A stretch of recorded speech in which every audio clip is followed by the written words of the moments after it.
a hacer un networking sobre Big Data en ciberseguridad que está impulsado por el proyecto Rural Tech. El proyecto se centra en la creación de una red para el estímulo de iniciativas de emprendimiento en el medio rural y costero que permite generar oportunidades para un mayor crecimiento social y económico en zonas y sectores con una baja penetración tecnológica.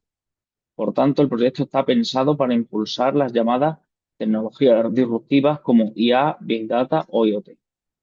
Y pues nada, es un placer presentar a don Alberto Fernández Isabel, doctor de la Universidad Rey Juan Carlos, quien nos ofrecerá una visión actual sobre cómo la ciberseguridad moderna se apoya en Big Data y ciencia de datos para hacer frente al creciente volumen de amenazas digitales.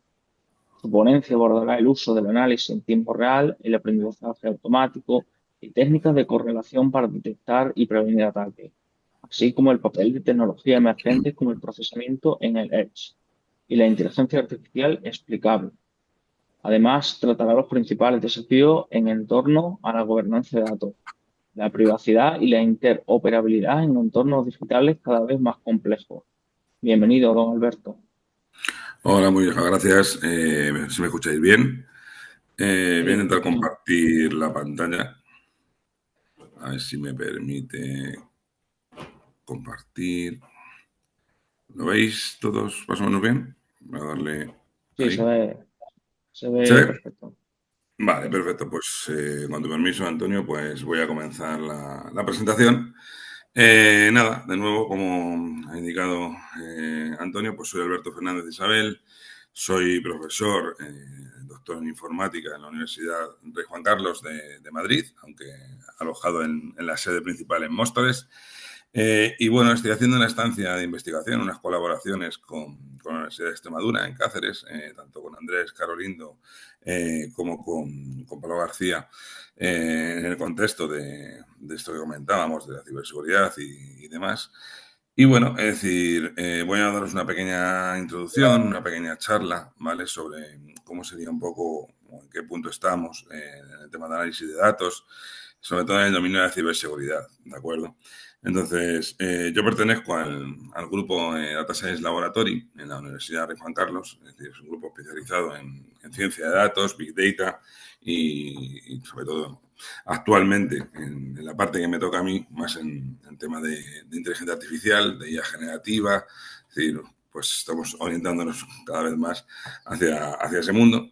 Y bueno, en principio lo que quiero comentaros un poco es haceros una breve introducción, ¿vale? Es decir, sobre qué es el Big Data, qué es la ciencia de datos, cómo se encuadra todo esto en el mundo, qué distintos características, qué elementos se ponen de valor, se utilizan y demás para el dominio de la ciberseguridad mediante el análisis de los datos.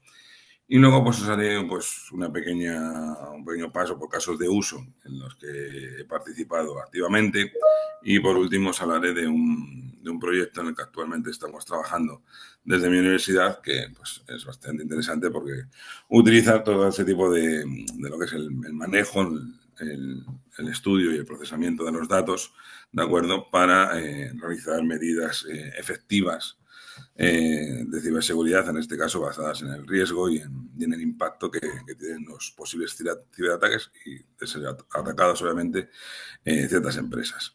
Bien, hecha esa pequeña introducción, vamos a empezar por lo más obvio, que seguramente muchos de vosotros ya lo habréis oído, sobre todo, que es el Big Data. ¿De acuerdo? El Big Data seguramente el tema de marketing tiene muchísimo marketing, actualmente ya no tanto, porque la IA, la inteligencia artificial, en los 2 últimos años, 3 años, ha quitado demasiado marketing a Big Data, pero seguramente habéis escuchado por ahí siempre el Big Data resuelto, el Big Data descubierto, el Big Data encontrado. Realmente el Big Data no encuentra nada, realmente el Big Data no es el encargado de realizar eso. ¿Quién lo hace realmente? Son las técnicas, ¿de acuerdo? Orientadas hacia el Big Data. Bien, son las técnicas, esas técnicas de aprendizaje automático, Machine Learning, para aquellos que lo quieran ver en inglés, ¿de acuerdo? Las que mediante, en este caso, un experto del dominio y un científico de datos normalmente, ¿vale? O un informático con ciertos conocimientos en estadística, ¿de acuerdo? Realizan ese tipo de estudios mediante aplicando este tipo de técnicas, ¿vale? Entonces, el Big Data, ¿qué es lo que es realmente? Pues son datos, ¿vale? Que normalmente se suelen clasificar porque cumplen lo que se dice las 3 Vs, es decir, hay modelos más complicados que hablan de 5 Vs, etcétera, pero bueno, el básico son 3 Vs y es que principalmente estos datos que se analizan, en los cuales se aplican estas técnicas, deben de tener o deben de ser una gran cantidad, ¿vale? Por lo tanto, de ahí la palabra big, ¿de acuerdo? La velocidad, es decir, se quiere que los datos sean procesados en un tiempo relativamente rápido, que la respuesta sea, a ser posible, en tiempo de usuario, es decir, que haya una interacción humano-máquina plausible y aceptable. Y por último, la variedad, es decir, que los datos puedan ser de cualquier tipo, entre comillas, cualquiera, ¿vale? Es decir, principalmente, pues, múltiples formatos, es decir, de texto, vídeo, audio, etcétera, ¿vale? Entonces, todo ese tipo de datos son lo que llamamos Big Data, es decir, cuando un conjunto de datos, un dataset o una serie de elementos cumplen estas características, se le pasa a considerar Big Data, ¿de acuerdo? Voy a pasar para adelante. Bien, el Big Data, ¿de acuerdo? Principalmente se basa en 2 técnicas principales, o realmente viene de 2 técnicas principales. La primera, realmente, realmente son los paralelismos, ¿vale? Tenemos la primera, que es el paralelismo de instrucciones, que seguramente todos conoceréis seguramente en vuestros equipos antiguos, es decir, para los que tengáis ya cierta edad como yo, los años 90, ¿de acuerdo? Teníamos paralelismo a nivel de instrucciones prácticamente desde el inicio de los ordenadores, desde el inicio de los computadores, ¿vale? Es decir, siempre se realiza, pues lo que se busca es ejecutar más de una instrucción por ciclo de reloj, ¿de acuerdo? Los datos no se tocan, ¿de acuerdo? Sino que simplemente se intentan ejecutar operaciones de manera simultánea. Y eso nos llevó a la arquitectura de procesamiento que tenemos actualmente, que son, en este caso, los superescalares predictivos. Es decir, todo procesador actual es superescalar predictivo y se basa en ciertas arquitecturas estándar, ¿vale? Luego tenemos el paralelismo de datos, que apareció gracias a la utilización de múltiples núcleos en los chips de procesamiento, principalmente, así por los años 2000, ¿de acuerdo? Que nos llevó hacia lo que viene a ser la supercomputación y el paralelismo a nivel de datos, que eso es lo que nos lleva, por así decirlo, a el Big Data, es decir, esas técnicas que se pueden aplicar de paralización de los datos para resolver el problema lo antes posible. La combinación de ambas técnicas actualmente nos permite tener esa capacidad de cómputo necesaria para procesar grandes volúmenes de datos, datos complejos, datos heterogéneos. Bien, en el paralelismo a nivel de datos, lo que tenemos que saber principalmente son lo que es las técnicas MapReduce, que es lo que está basado en todo elemento o todo instrumento que realiza Big Data, técnicas de Big Data, que principalmente lo que intenta hacer es coger un conjunto de datos, lo que hace es lo trocea en datos más simplificados, en conjunto de datos más simplificados, los aplica una única operación, ¿de acuerdo? Una única operación, y luego después lo que hace es un shuffle, es decir, mezcla de nuevo esos datos para hacer el reduce, ¿de acuerdo? Que es la unión de nuevo de esos datos que anteriormente habíamos troceado para hacerlos más manejables. Como podéis ver, en el momento en el que troceamos los datos, ¿vale? Tenemos la posibilidad de trabajar con ellos de manera paralela en distintos núcleos o en distintos procesadores, ¿de acuerdo? Eso nos permite acelerar el cómputo o el resultado final esperado, ¿de acuerdo? Es básicamente lo que se basa las técnicas de Big Data a grandes rasgos, ¿vale? Simplemente teniendo en cuenta eso, podemos ir avanzando un poco más y vamos a introducir el otro término que nos faltaba, que es la ciencia de datos, ¿de acuerdo? Hemos hablado antes de científico de datos, he comentado un poco por encima. Bien, estos datos los aplicamos ciertas técnicas, pero no las vamos a aplicar de manera mecanizada o no deberíamos, ¿de acuerdo? Porque si lo hacemos de manera mecanizada estaríamos cometiendo errores, obviamente. Si os fijáis aquí en el diagrama de Venn que tenemos en la parte donde pone fundamentos, es decir, veis ahí los 3 conjuntos rojo, verde y azul, tenemos por un lado el rojo sería las ciencias de computación, ¿de acuerdo? Informática, si lo queréis llamar así, informática y telecomunicaciones. El diagrama verde estaría las matemáticas y la estadística, y su unión, si os fijáis, es el aprendizaje máquina, es decir, el machine learning, el aprendizaje supervisado, aprendizaje no supervisado, ¿de acuerdo? Por otro lado, si os fijáis, necesitamos, ¿de acuerdo? Es el dominio, ¿vale? Que es el punto o el conjunto azul, que es el conocimiento, ¿vale? Que tenemos la persona experta del dominio, es decir, esa persona que nos va a informar cómo está planteado el problema que se quiere resolver, ¿de acuerdo? Y si os fijáis, tenemos que las matemáticas y el dominio, cuando se juntan en ese punto de intersección, tenemos la investigación tradicional que se realizaba por parte de estos científicos, por así decirlo, estos matemáticos, estos estadísticos, cuando estaban en un dominio específico, resolvían de manera teórica o de manera en papel, por así decirlo, el problema. Mientras que si os fijáis en la otra parte, tenemos que la ciencia de la computación y el conocimiento del dominio nos lleva a una zona de peligro, porque no tenemos en cuenta los datos, ¿de acuerdo? Eso es muy importante. ¿Vale? Entonces, no podemos realizar técnicas de Big Data, no podemos realizar ciertas operaciones, ¿vale? Sin tener, en este caso, conocimiento de lo que serían matemáticas y estadística, que si os fijáis, el punto de unión central, la ciencia de datos, sería un poco lo que, por así decirlo, encaja y permite esa intersección de los tres conjuntos, lo que permite es la elaboración de esos modelos de aprendizaje automático, esos modelos de inteligencia artificial, ¿de acuerdo? Teniendo en cuenta estos tres conjuntos. Bien, por ello, obviamente, la ciencia de datos, que es, por así decirlo, el manejador de todo esto que hablamos de Big Data e inteligencia artificial, es decir, cuando vamos a los datos, a entender los datos para poder proponer soluciones, ¿de acuerdo? Pues lo que necesitamos realmente es una manera de trabajar, ¿vale? Que es justamente el diagrama que propongo aquí a la parte más a la derecha de la presentación, que cómo abordar un proyecto de este tipo. Bien, normalmente lo que se suele hacer es que, de hecho, seguramente muchos de vosotros habéis visto algún diagrama similar, se ponen los datos en el centro, obviamente, ¿vale? Y luego lo que se hace es una especie de solución informática de un modelo en espiral de ingeniería de software, que seguramente también muchos informáticos aquí presentes y que nos vean desde YouTube o desde cuando esté el vídeo grabado, sabrán y recordarán que el modelo en espiral iba desarrollando, por así decirlo, diferentes versiones de trabajo de un prototipo, el cual se iba mejorando, ¿no? Bien, pues esta es la misma idea, pero lo único que tenemos una serie de objetivos cada vez que damos una iteración que debemos de cumplir asociados, en este caso, a los datos. Bien, lo primero de todo que tenemos que hacer, pues definir los objetivos, que sería el primer punto arriba en azul. Luego habría que obtener, preparar y gestionar los datos, que aquí sería la parte del EDA, el análisis exploratorio de los datos, fundamental para no acabar en la zona de peligro que indicábamos antes en ese diagrama de Venn.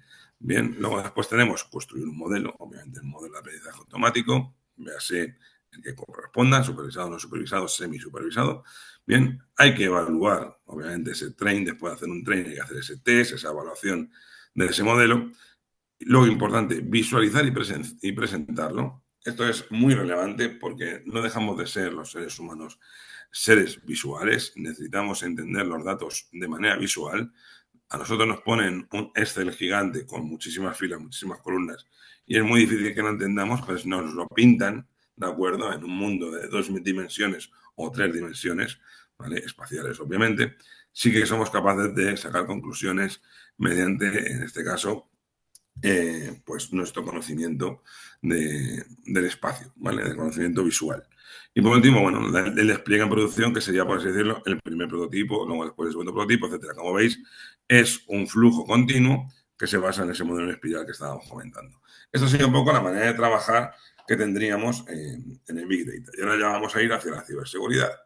Pero antes de ello, vamos a hacer un último enfoque, bien, de dónde estaría situada cada uno de los elementos. ¿Vale? Entonces tenemos que el Deep Learning, ¿vale? Que también lo habéis hablado vosotros, lo habéis escuchado seguramente bastante sobre este nombre, este topic, ¿vale?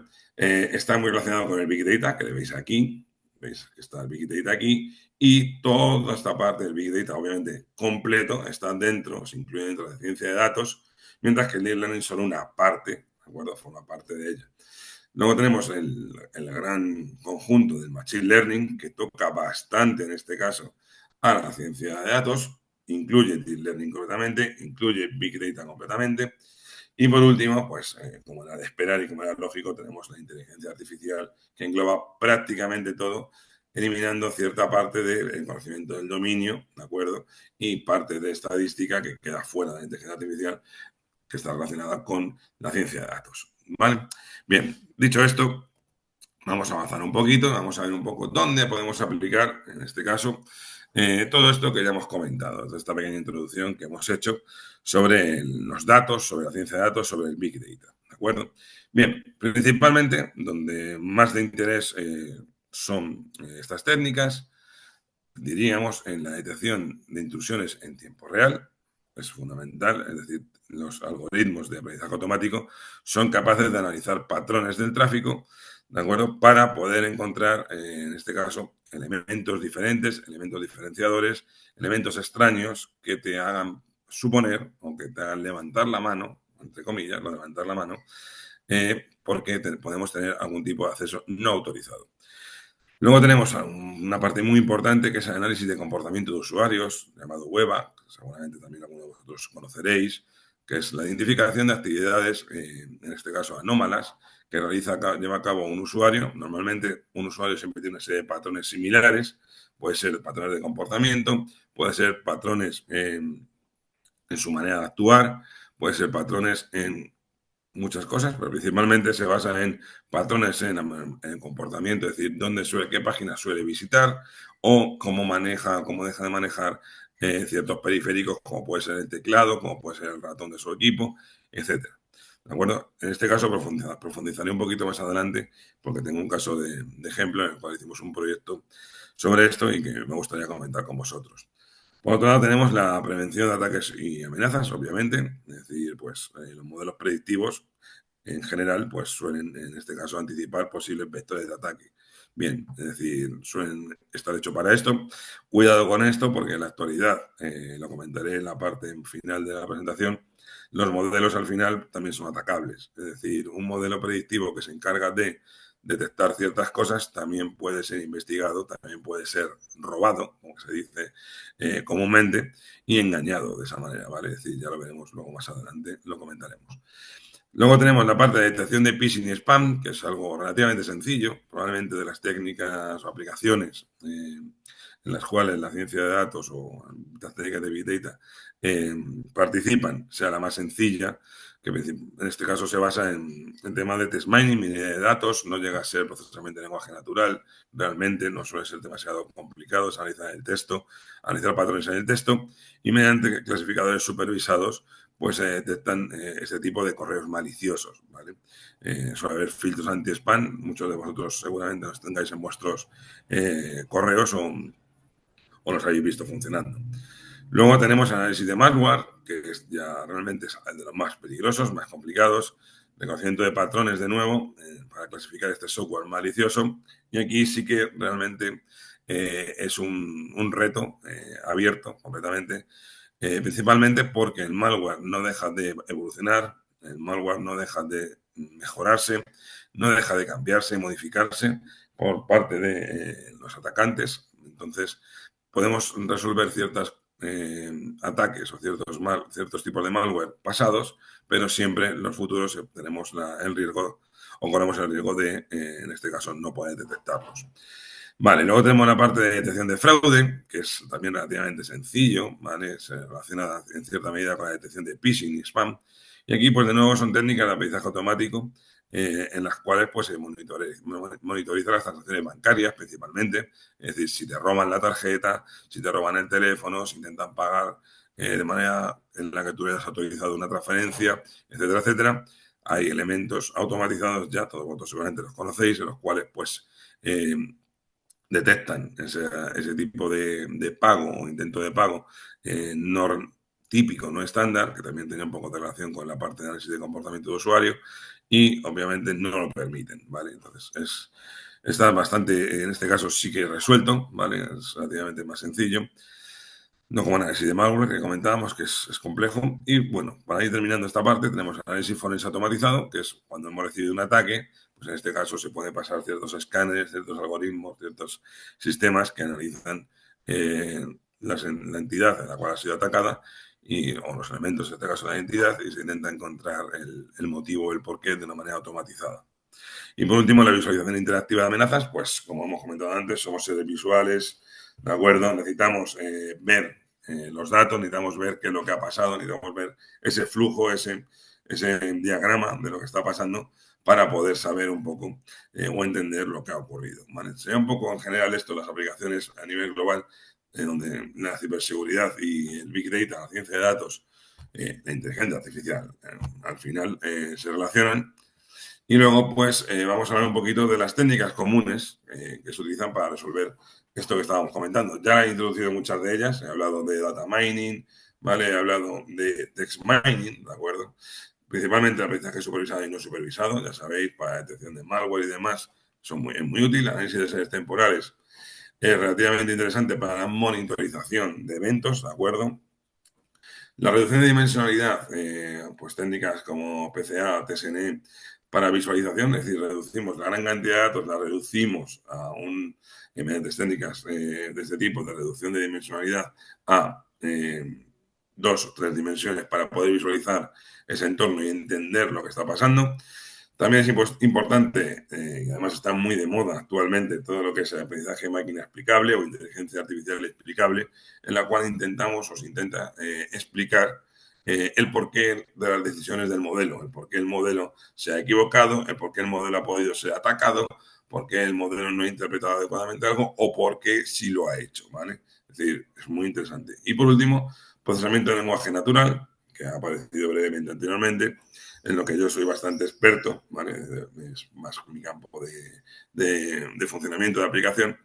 Y aquí, pues, actualmente, sobre todo, el elemento más a tener en cuenta, más allá del test mining, que es el phishing, análisis de correos que comentábamos anteriormente, sería más bien todo el tema de desinformación, ¿de acuerdo? Es decir, lo de misinformation, disinformation, es decir, con intención, sin intención, toda la generación de bulos, la detección de bulos o fake news, que es como lo llamamos comúnmente, aunque en España la traducción sería bulo, ¿de acuerdo? Es decir, es muy interesante todo el tema del procesamiento de lenguaje natural y, de hecho, ahora después tengo un caso de uso sobre otro proyecto que hicimos al respecto, ¿vale? Las herramientas tecnológicas principalmente que se utilizan en Big Data a nivel de lenguajes informáticos, pues Python, R y Scala, seguramente los conocéis todos, estos lenguajes. Scala, Java también podría ser incluido aquí en este punto, aunque en menor medida.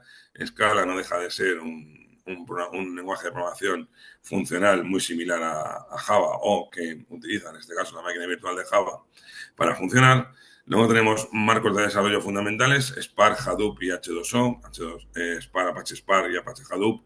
Hadoop es el primer framework, por así decirlo, que utiliza la técnica MapReduce para resolver este tipo de problemas de grandes cantidades de volumen, grandes volúmenes de datos, grandes cantidades de datos. ¿De acuerdo? Y luego después aparece Spark como evolución de Hadoop, altamente integrado, funcionando en la actualidad en muchos dominios. H2O forma parte de la empresa H2O.ai. Hay una librería que se llama H2O en Python que también proporciona esta serie de algoritmos, es muy interesante. ¿Vale? Su utilización, al igual que Apache Spark y Apache Hadoop, tiene librerías para los lenguajes informáticos anteriores comentados. De hecho, Spark está escrito en Scala y tiene wrappers, adaptadores para R, para Python, etcétera, ¿vale? Entre la visualización, principalmente herramientas como Tableau, Power BI y Shiny. Destacar aquí simplemente la necesidad de que las visualizaciones sean dinámicas, ¿de acuerdo? Es decir, que se puedan modificar, que se puedan hacer simulaciones y se pueda ver un poco la evolución a nivel de temporal o a nivel de modificación de datos, los resultados. Y por último, el tema de explicabilidad, pues tenemos técnicas de procesamiento o manejo de datos y de modelos como SAP y LINE. Bien, sobre el tema del tratamiento de desinformación que comentamos, es un caso particular, pues principalmente lo que necesitamos aquí es hacer 2 vertientes. Tenemos por un lado el procesamiento de lenguaje natural para abordar el problema y detectar esa fake news y por otro lado tenemos la parte de evitar, ¿vale? Es decir, tenemos que evitar que la fake news, el bulo, se propague por Internet, se propague por las redes sociales normalmente, que suelen ser los vectores de ataque. Bien, normalmente las técnicas de propagación se suelen realizar, o las técnicas de evitar propagación se suelen utilizar mediante análisis de grafos, etcétera, en los cuales se detectan los hubs de donde provienen esos orígenes de información errónea o equívoca o malintencionada. Y luego la parte de procesamiento de lenguaje natural, lo que se intenta realizar es, pues, mediante modelos de análisis semántico avanzado, por ejemplo, LLMs, modelos extensos de lenguaje o grandes de lenguaje, como los queráis llamar, se suele intentar ver si realmente, con el conocimiento que se tiene actual, ver si esa noticia es real o no es real. Es importante en este caso, seguramente, temas de reentrenamiento diarios, incluso de distintas fuentes de datos, ¿vale? Para saber lo que es real en cada momento. Porque, por ejemplo, hoy podemos estar hablando de que no existen los dinosaurios y mañana puede aparecer que X laboratorio ha creado un dinosaurio. Obviamente, hoy decir que un dinosaurio existe es una fake news, decirlo mañana, en este caso que estamos proponiendo, en este ejemplo tan sencillo, pues no lo sería. Entonces necesitamos que esos sistemas pues evolucionen. De hecho, uno de los proyectos que nos llevó, en este caso, a la universidad nuestra, la Rey Juan Carlos, fue realizar un tipo de elementos de este tipo, intentando pues realizar un fact-check, que realmente fact-check tiene la página web, si os interesa, se dedica principalmente a esta, la detección de bulos y a la evaluación de noticias falsas. Nosotros hicimos nuestra propia versión y me parecía relevante presentarlo aquí como un punto a tener en cuenta. Por otro lado, el tema de suplantación de usuarios, pues bueno, tenemos una parte de web, ya hemos comentado, el análisis de comportamiento de usuarios. Normalmente se suele hacer a través de lo que ya decíamos anteriormente, a través de pues, las conexiones a Internet, las consultas que hagas a Internet, qué página web te metes, te dejas de meter, qué ves que dejas de ver normalmente, para validar que eres tú, qué transacciones haces y qué dejas de hacer, ¿vale? Para evaluar que eres tú o no eres tú, qué probabilidad hay de que seas o no seas tú la persona que lo está llevando a cabo. Y además también se puede tener en cuenta algo muy interesante, que es la suplantación física, que es lo que decíamos antes, el movimiento del ratón, pulsaciones de teclado. Es decir, si yo voy a uno de vuestros ordenadores, a uno de vuestros equipos, ¿vale? Estas técnicas deben de detectar que yo no soy vosotros, ¿vale? Que yo soy una persona diferente porque manejo el ratón de una manera distinta, manejo el teclado, las teclas del teclado de una manera diferente. Esto es muy interesante, de hecho se hacen normalmente combinaciones de teclado más ratón para estas suplantaciones físicas, ¿de acuerdo? Y pues también hemos tenido un proyecto al respecto nosotros y me parece interesante comentarlo, porque además es un tema que está muy de actualidad también. Bien, por último tengo que comentaros el caso de uso del proyecto DICIME, que es un proyecto que tenemos actualmente funcionando con el Ministerio, es una colaboración público-privada con la empresa de Nexus, que es bastante conocida en el mundo de la ciberseguridad, creo que tiene sede en Estados Unidos y en Londres, me parece, actualmente, y principalmente lo que se dedica a este proyecto es, para poneros un poco en contexto, es analizar datos, ¿de acuerdo?, para poder, datos de entidades atacadas, datos de actores, datos de CVEs, es decir, de exposiciones, de debilidades, etcétera, que detectamos, ¿vale? Con esos lo que intentamos es realizar un modelo que aprenda o que sea capaz de evaluar cuánto riesgo tiene, en este caso, una entidad similar a una que haya sido atacada anteriormente. Es decir, realizamos una serie de operaciones, tenemos un framework completo en el cual podemos realizar simulaciones, podemos hacer una serie de evaluaciones diferentes y de esa manera podemos ajustar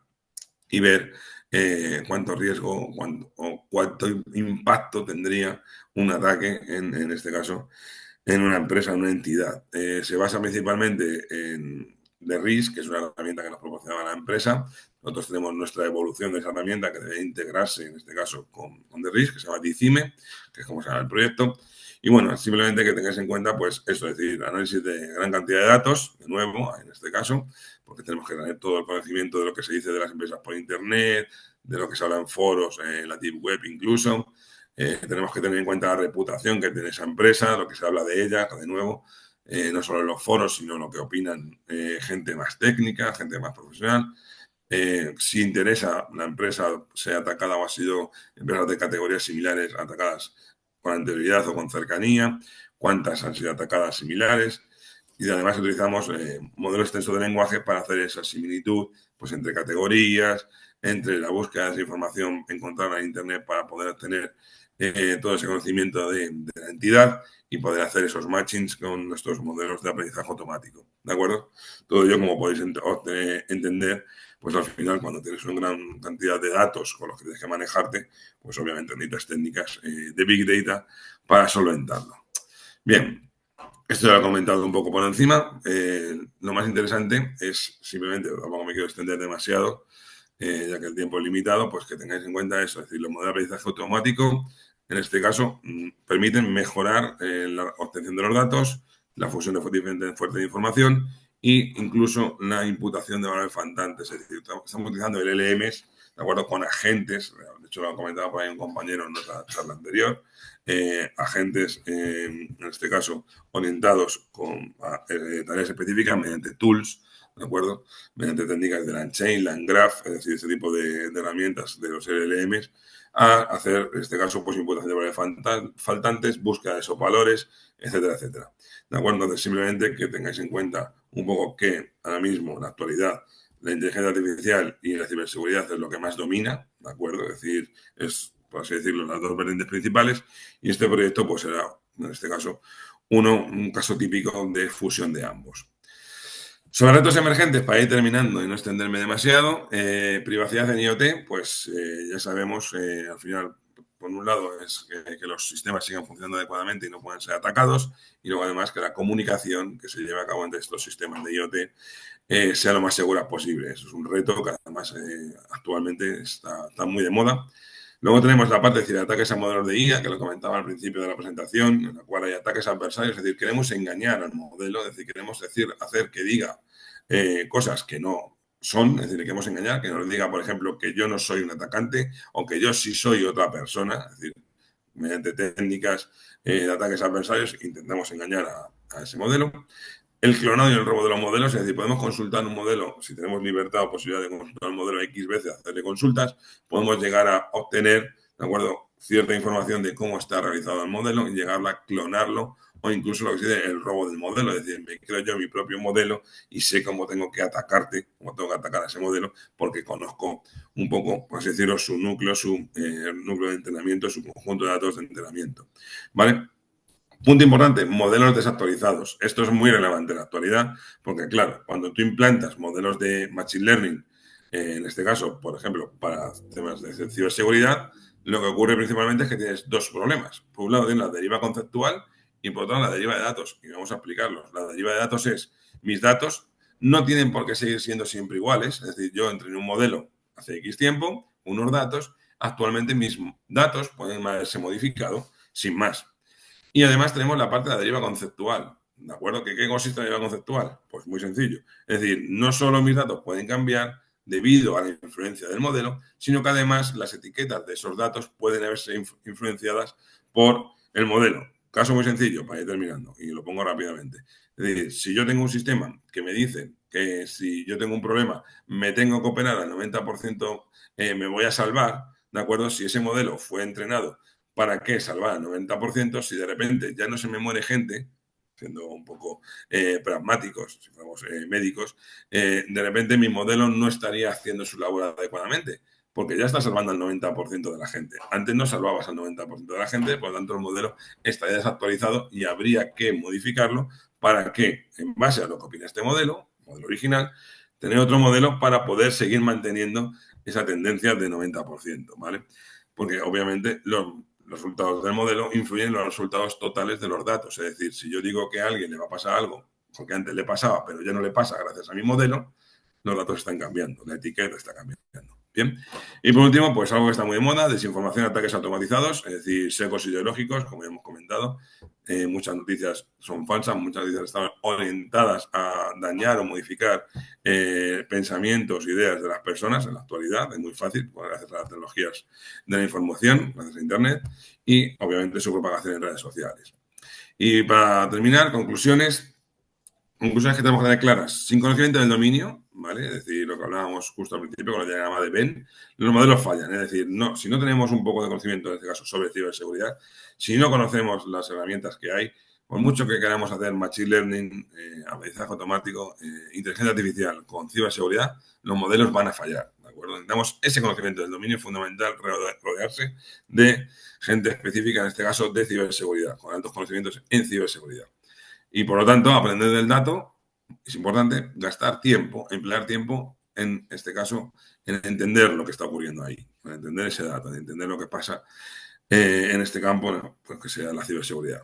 Además, la seguridad inteligente hay que, como es lógico, lleva un trabajo, hay que tener un tiempo de mejora un tiempo de evaluación, ¿vale? Es decir, no podemos improvisar soluciones de manera rápida, sino hay que tener en cuenta los datos, evaluarlos muy bien, como estamos haciendo todo el rato, ¿vale? Big Data, interesante, no es solo el volumen, ¿vale? Es decir, hay que tener en cuenta lo que puede ocurrir. Podemos tener flujos de datos muy grandes, en algún tiempo puntuales, luego no, luego datos heterogéneos, luego no. Hay que tener una previsión, una visión estratégica de cómo van a ser nuestros datos a lo largo del tiempo. Si son datos estáticos, perfecto. Pero si son datos que nos pueden ir llegando a lo largo del tiempo, que es lo más normal, hay que hacer una visión estratégica de lo que sería nuestro sistema, nuestra solución de Big Data. E interesante, cuanto antes se nos rompan los modelos, mejor, porque antes los podemos arreglar. Es decir, cuanto antes detectemos un fallo, mejor será para la solución final. ¿Vale? Es importantísimo esta parte de aquí, porque muchas veces tenemos modelos funcionando y no detectamos que están fallando, ¿de acuerdo? Entonces, estamos en un ataque, por así decirlo, estamos haciendo un ataque, el cual no estamos detectando. Y por último, pues bueno, como colofón final, pues la colaboración, como ya hemos dicho, entre expertos en datos y expertos en ciberseguridad, pues es esencial para que el Big Data, ¿de acuerdo?, encaje en este caso con la ciberseguridad o la inteligencia artificial, encaje con la ciberseguridad. Y por último, si para saber más, pues bueno, os he traído aquí el libro que escribí junto con un compañero de la Universidad de Juan Carlos, Isaac Martín de Diego, Ciencia de Datos para la Ciberseguridad. A quien tenga interés, lo puedes echar un vistazo. Lo publicó la editorial Rama, no vale dinero, vale poco dinero, valdrá como 11 euros o algo así, quiero recordar. No sé a qué precio estará ahora, la verdad. Pero bueno, si alguien tiene más interés sobre esto, podéis tirar del libro, podéis preguntarme a mí directamente. Ahí tenéis mis datos, tenéis mi correo electrónico. Cualquier cosa o comentario al respecto, pues tú me preguntas también, pues estaré encantado de responderlos. Y nada más por mi parte, eso es todo. Muchas gracias y Antonio, pues te devuelvo la palabra y ya termino. Pues muchas gracias, don Alberto. La verdad es que es muy interesante el tema. Al final, bueno, ya el Big Data no se habla de él porque se da por supuesto en casi todos los sistemas de información. Y bueno, la verdad es que es fundamental a la hora de, pues eso, de tratar y abordar incidentes o de prevenir, sobre todo en la prevención. Voy a dar paso a la última parte del webinar, que es, digamos, a una mesa de debate. Por tanto, os invito a que pues habilitéis los micros, las cámaras y, bueno, pues os vamos transmitiendo las preguntas que nos han ido haciendo llegar. Y bueno, yo voy a empezar por una que es, nos comentaron. Un poquito, qué tecnología usábamos en las conexiones y monitorizaciones de IoT a la hora de, digamos, cuando estaba mostrando la página del centro de mostrador TIC. Nosotros hemos usado, pues, una solución que es CheerStack, un servidor privado de LoRaWAN que automáticamente securiza las conexiones. Guardamos los datos en una base de datos Postgres y, bueno, el dashboard pues, lo hacemos con Power BI. Entiendo que un poquito iba la pregunta en ese sentido. También nos comentan a nivel general que para un profesional de TI de otro campo, para poder introducirse en este ámbito como es la ciberseguridad, ¿qué formaciones en ciberseguridad consideráis esencial?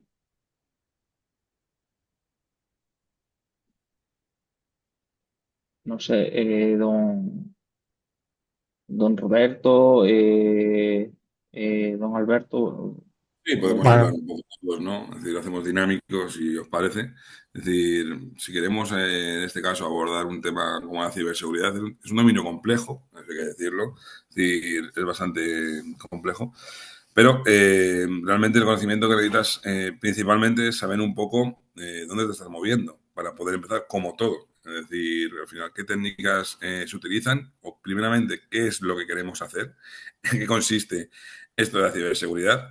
Luego, obviamente, tienes que tener unos conocimientos informáticos de nivel avanzado, obviamente, pues si quieres realizar soluciones al respecto, debes de saber manejarte con estos equipos informáticos y luego pues tener un conocimiento sobre lo que son ataques, lo que son vulnerabilidades, lo que son los actores, lo que son las amenazas, es decir, un poco a nivel de dominio básico, ¿vale? Es decir, depende un poco también tu background original. Si eres informático, probablemente te resulte mucho más sencillo adaptarte al mundo de la ciberseguridad que si vienes de otro dominio un poco más alejado. Bueno, incluso si eres teleco, seguramente incluso más fácil. Por el tema de redes y demás, resultará relativamente sencillo adaptarse.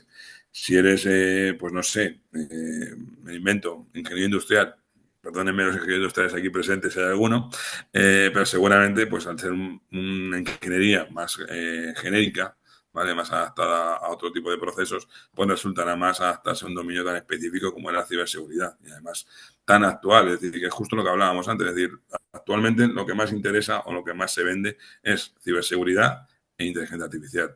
Entonces, obviamente a todos nosotros nos interesaría seguramente saber cosas del dominio de la ciberseguridad.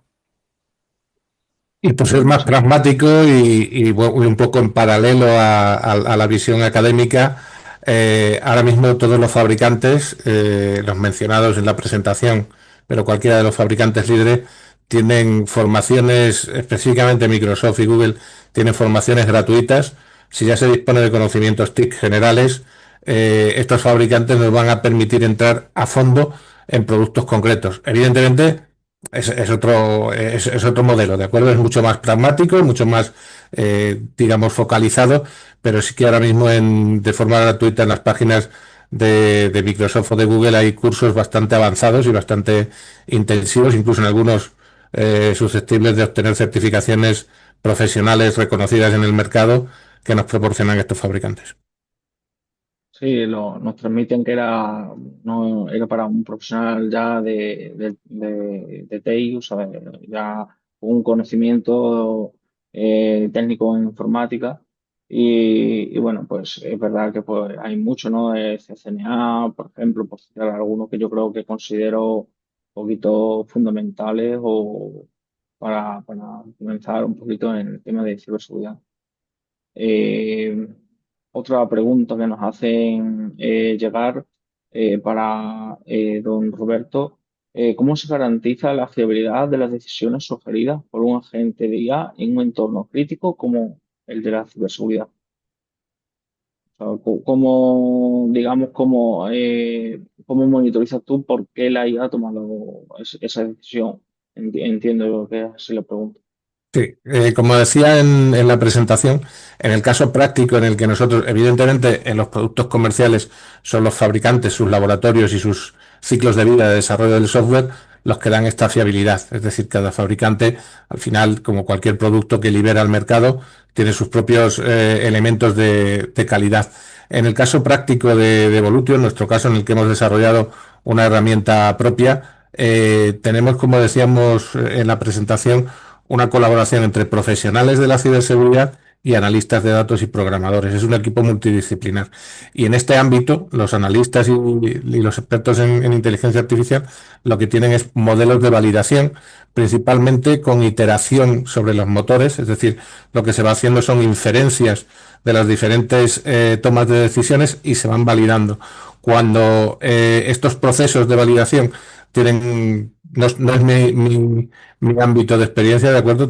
Son mis compañeros del Hub Innovation los que lo han desarrollado, pero lo que nos explican es que lo que llegan es a un porcentaje de certidumbre en esa toma de decisiones, ese conjunto de algoritmos, y es cuando se libera el modelo de inteligencia artificial, es decir, cuando ya se ha visto que su forma de funcionar es adecuada. Como decía, es muy importante con qué se le alimenta a estos modelos. En nuestro caso, le alimentamos principalmente de fuentes fiables, de fuentes reputadas como el Centro Criptológico Nacional, los propios fabricantes, organismos internacionales, es decir, que todo aquello que forma parte del lago de datos, del data lake en el cual está procesando el modelo de inteligencia artificial, también tiene que tener cierta fiabilidad. Y en esos casos, evidentemente, ahí lo que hacemos es trabajar únicamente con fuentes reconocidas. Pues muchas gracias por su respuesta, don Roberto.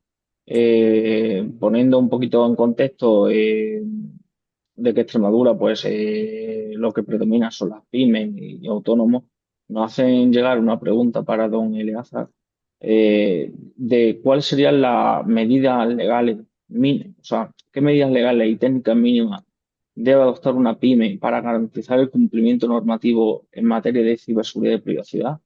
O sea, al final, una pyme o un autónomo, pues, no tiene, digamos, los recursos legales, o no tiene abogado, no tiene un poquito qué es lo mínimo, lo indispensable para evitar, digamos, la sanción o sanciones.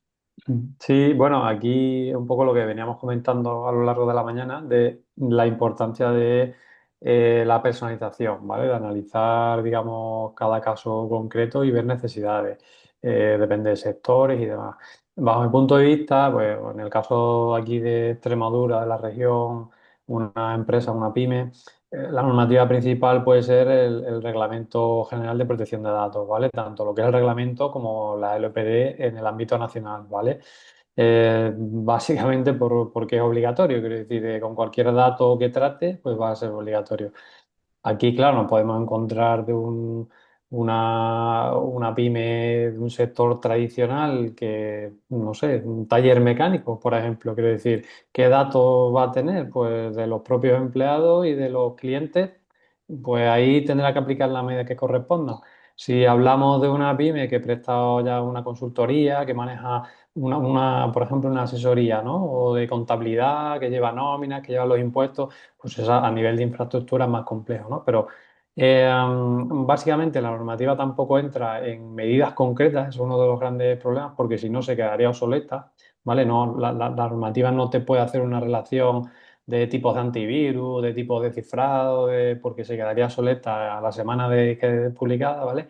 Pero como medidas básicas está el cifrado, eso sí que por defecto, o sea, toda la información que tengamos en la empresa tiene que estar cifrada, y en la línea de lo que hemos comentado, pues vigilar que no accedan a esa información personas que no estén autorizadas, todo eso a través de controles de acceso, contraseñas robustas, asignación de privilegios a usuarios, un poco, a veces nos olvidamos también de la parte, yo sé que estamos en la parte ciber, pero se nos olvida también la parte física, ¿vale? De puertas físicas, de papel, pues evidentemente todo eso también entra dentro del cumplimiento de la normativa, ¿vale? Pero también, si hay pocos recursos, aunque siempre recomendamos asesorarse, está en la propia plataforma de la Agencia Española de Protección de Datos, hay recursos, hay una especie de programa, de cuestionario que te puede ayudar al cumplimiento. Yo también animo a esas empresas, digamos, más sencillas o con menos recursos que por lo menos de no tener nada a tener algo, si tienen ese tiempo y le pueden dedicar, pues en la propia Agencia Española de Protección de Datos hay una herramienta que es facilita precisamente para facilitar ese cumplimiento. De acuerdo, pues muchas gracias, don Eleazar. Nos llega otra pregunta para don Roberto, ¿qué consejo darías a alguien que quiere entrar en un SOC o equipo Blue Team?